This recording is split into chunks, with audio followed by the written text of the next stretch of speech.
Now moving on to my own, I feel like I probably would defend some of these things, but I probably won't. My player of the season had to go to Rodri. If I have to defend that, then I don't think you watch football. Um, my young player of the season, Phil Foden. So this is right, I was debating between Phil Foden and William Saliba, and I ended up picking Foden because of how much he carried City when De Bruyne was out.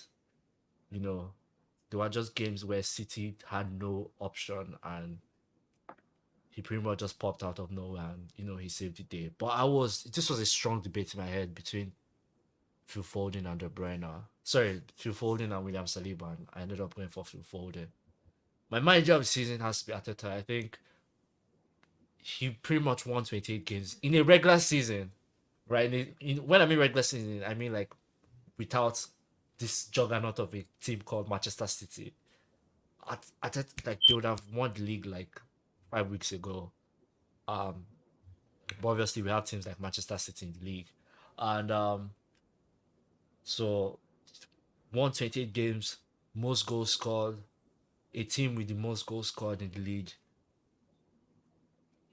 team with the most clean sheets, team with the least number of goals conceded in the league, best points.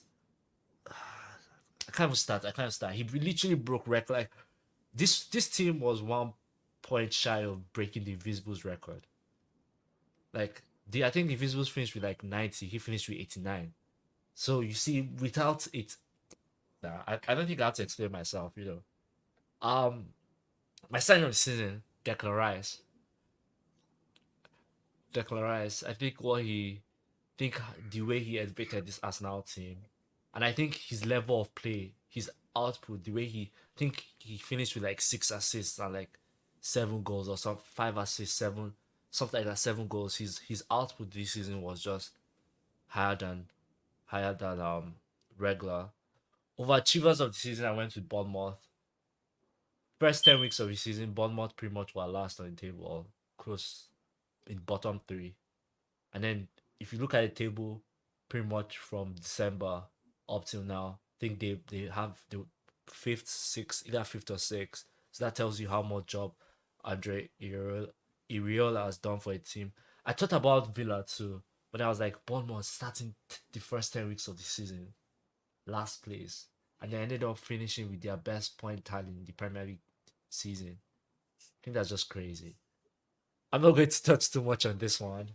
I don't see And what's funny. I don't get the joke. It's just that there's, we all had the same person there. It's just funny. there's Sorry, not my too much. underachiever was Manchester City. There's not too much to touch on.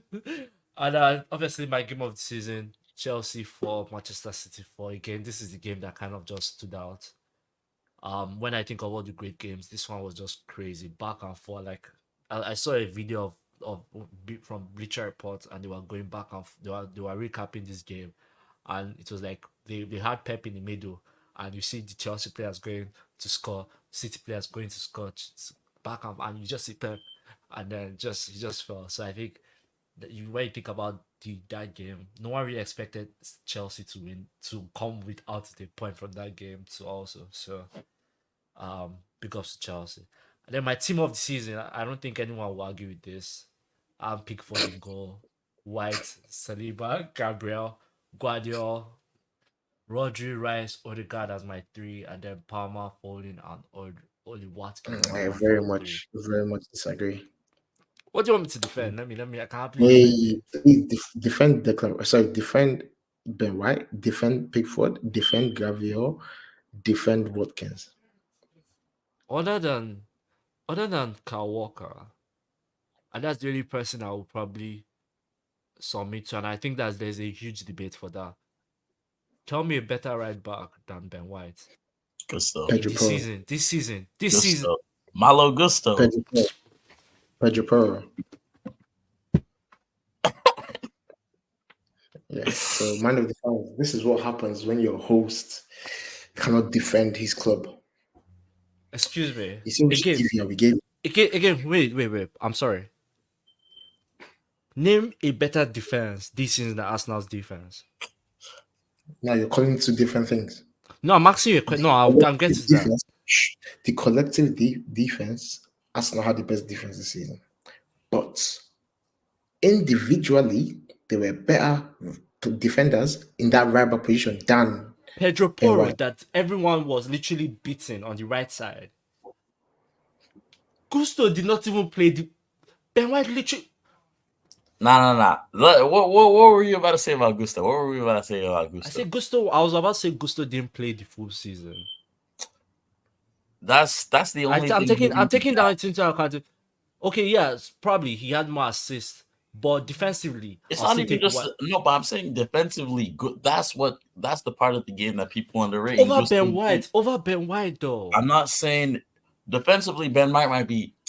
I think they're around the same, but offensively, I think Gusto is incredible. And then defensively, Gusto clamped every person who came down that side. Every game they were swapping onto the left wing because they couldn't deal. They're swapping onto the right wing because whoever was playing out there on that left, who I forget what game was it? Was it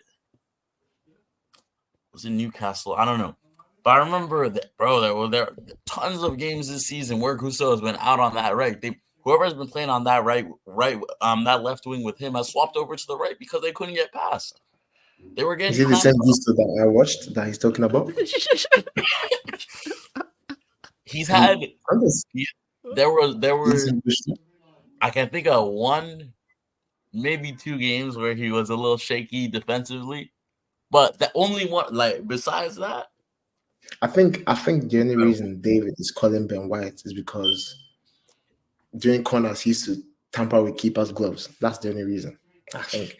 But I don't see why Ben White should be in that cover. I don't see why. Kyle Walker, I'm sorry, is there.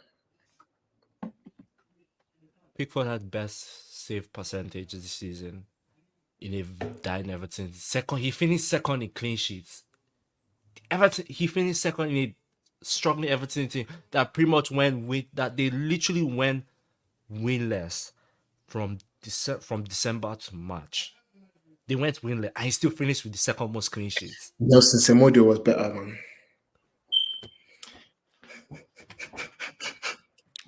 I mean, just be calling names. Be calling names. Feel free, call names. Call names.